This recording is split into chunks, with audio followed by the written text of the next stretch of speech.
our Messiah really redefine the Sabbath? Hello, my friends, and welcome to Hidden Scriptures Word Study Commentary number 184. In his latest short on YouTube, found here, the highly regarded and popular R.L. Solberg, he has 50,000 subscribers, in his ongoing attempt to keep low information Gentiles from obeying the Torah, states that Jesus redefined the Sabbath by healing a woman who had a spirit of infirmity 18 years on the Sabbath. Is Mr. Solberg correct? Well, let's find out. And I believe that Mr. Solberg uses, I don't know if he uses exclusively the NIV, but I know that he uses it a lot. So I have no problem with the NIV whatsoever as long as I compare it to the King James Version and, make sure there's nothing dodgy going on. So as long as there's nothing dodgy going on with the NIV, I have no problem using it. I actually like it. Okay, so Luke chapter 13, verse 10 through what? 10 through 17. Okay, so let's get into it.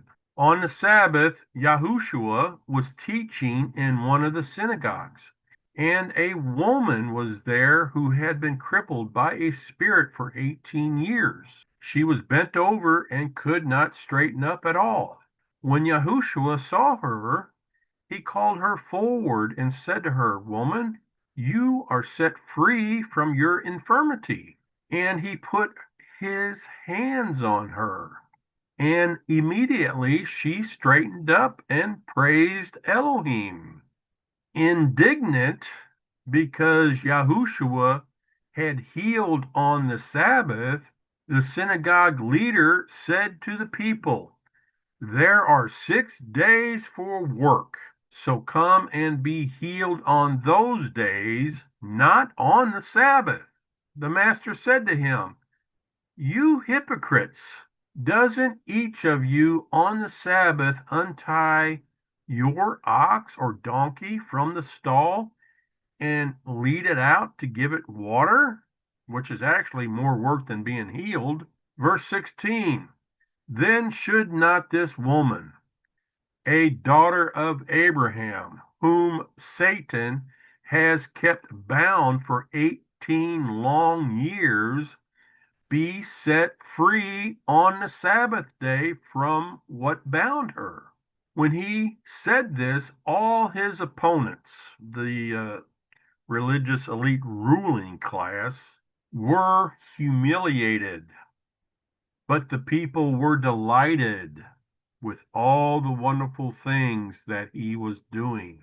So, for Mr. R.L. Solberg to state that Jesus redefined the Sabbath by healing this woman means that he is agreeing with the ruler of the synagogue who, instead of being thrilled, delighted, and elated like normal people would be that this poor old woman had been healed, was indignant.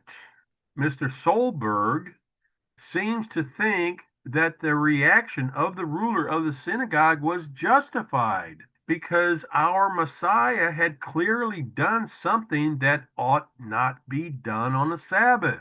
The question is, did our Messiah really violate a prohibition in the Torah, the Mosaic law, concerning healing someone and doing good on the Sabbath?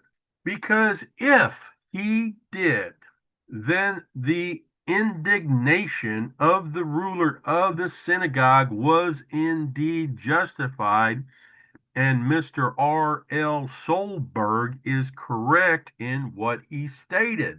On the other hand, and this is something Mr. R.L. Solberg does not address, Was the ruler of the synagogue indignant because Yahushua, like he did so many other times, ignore and disregard the added rules and regulations of the elite ruling class, namely the rabbis and the Pharisees, which in itself is a violation of the Torah?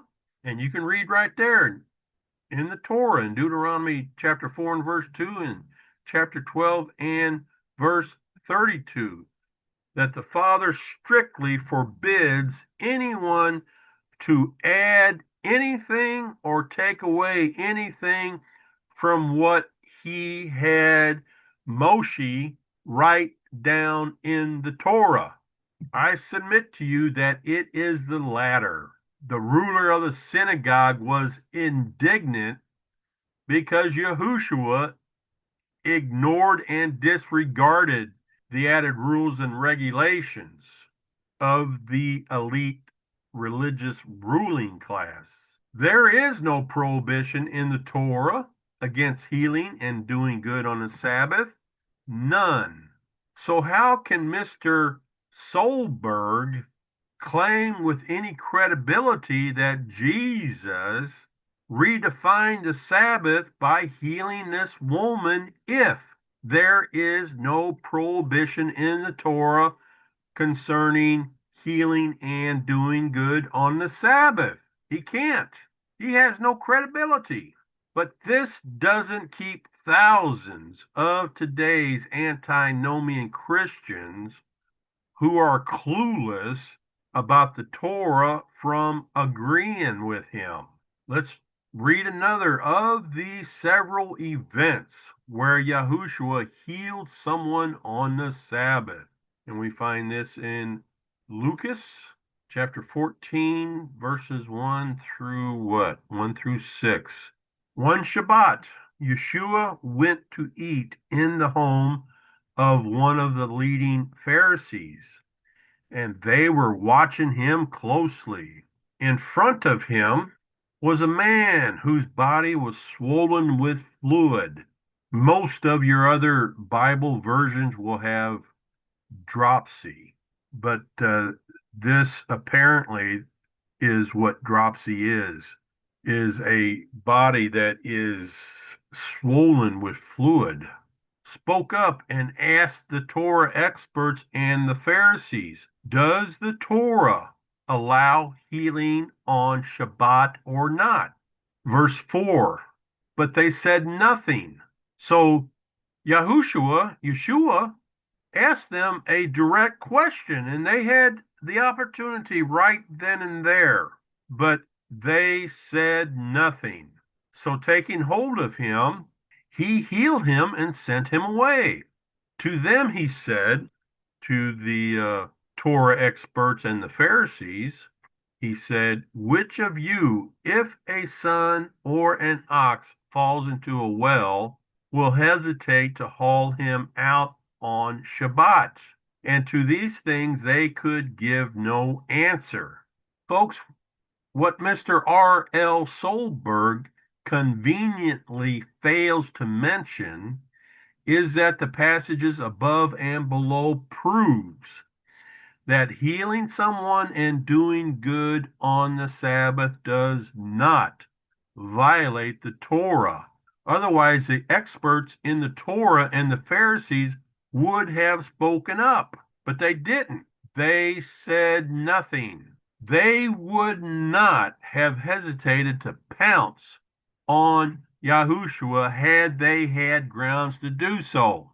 But they didn't have the grounds to do so because they knew that there was no prohibition in the Torah against healing and doing good on the Sabbath. So what grounds does Mr. R. L. Solberg have to state that Jesus redefined the Sabbath because he healed this woman on the Sabbath? None. He has no grounds and he has no credibility with those of us who actually know our scripture. Let's read another event where Yahushua healed someone on the Sabbath. Luke chapter 6, verses 6 through 11. Now it happened on another Sabbath also that he entered the synagogue and taught. Why does it say also? Because this was his routine, this was his habit, this was his custom.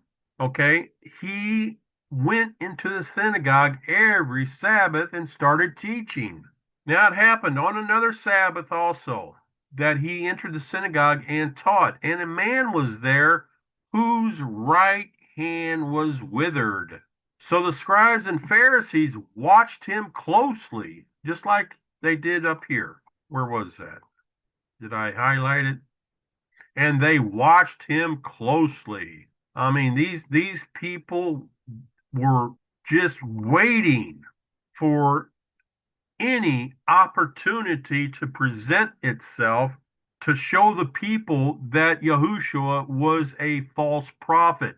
So they watched him closely every time they were around him. So the scribes and Pharisees watched him closely, whether he would heal on the Sabbath, that they might find an accusation against him. But he knew their thoughts and said to the man who had the withered hand, Arise and stand here. And the man with the withered hand arose and stood. Then Yahushua said to the scribes and Pharisees, I will ask you one thing. Is it lawful on the Sabbath to do good or to do evil, to save life or to destroy? And when he had looked around them all, he said to the man, Stretch out your hand. And the man did so, and his hand was restored as whole as the other hand. But they were filled with rage. I'm telling you, these people were not normal people, and discussed with one another what they might do to Yahushua in order to destroy him. Again, normal people would be thrilled, delighted, and elated that this man had been healed, but not the Pharisees. Oh no, they were filled with rage and hatred towards Yahushua because he violated the Torah and redefined the Sabbath, as Mr. R.L. Solberg claims. No, they were indignant and filled with rage and wanted to murder Yahushua because he ignored and disregarded right in front of everyone their man-made added rules and regulations, which in their minds, by Yahushua doing that, diminished and damaged their long established authority over the people. Scripture and common sense once again reveals that what Mr. R.L. Solberg teaches is incorrect and in error because it does not line up with Scripture. And it's so easy to prove. It's so easy to expose this guy as basically being someone who is attempting, quite successfully, I might add, to keep low information Gentile believers from walking in obedience to the Father's word, namely his Torah. I mean, to tell you, you talk about a wolf in sheep's clothing. That's what this guy is, man. He is a wolf.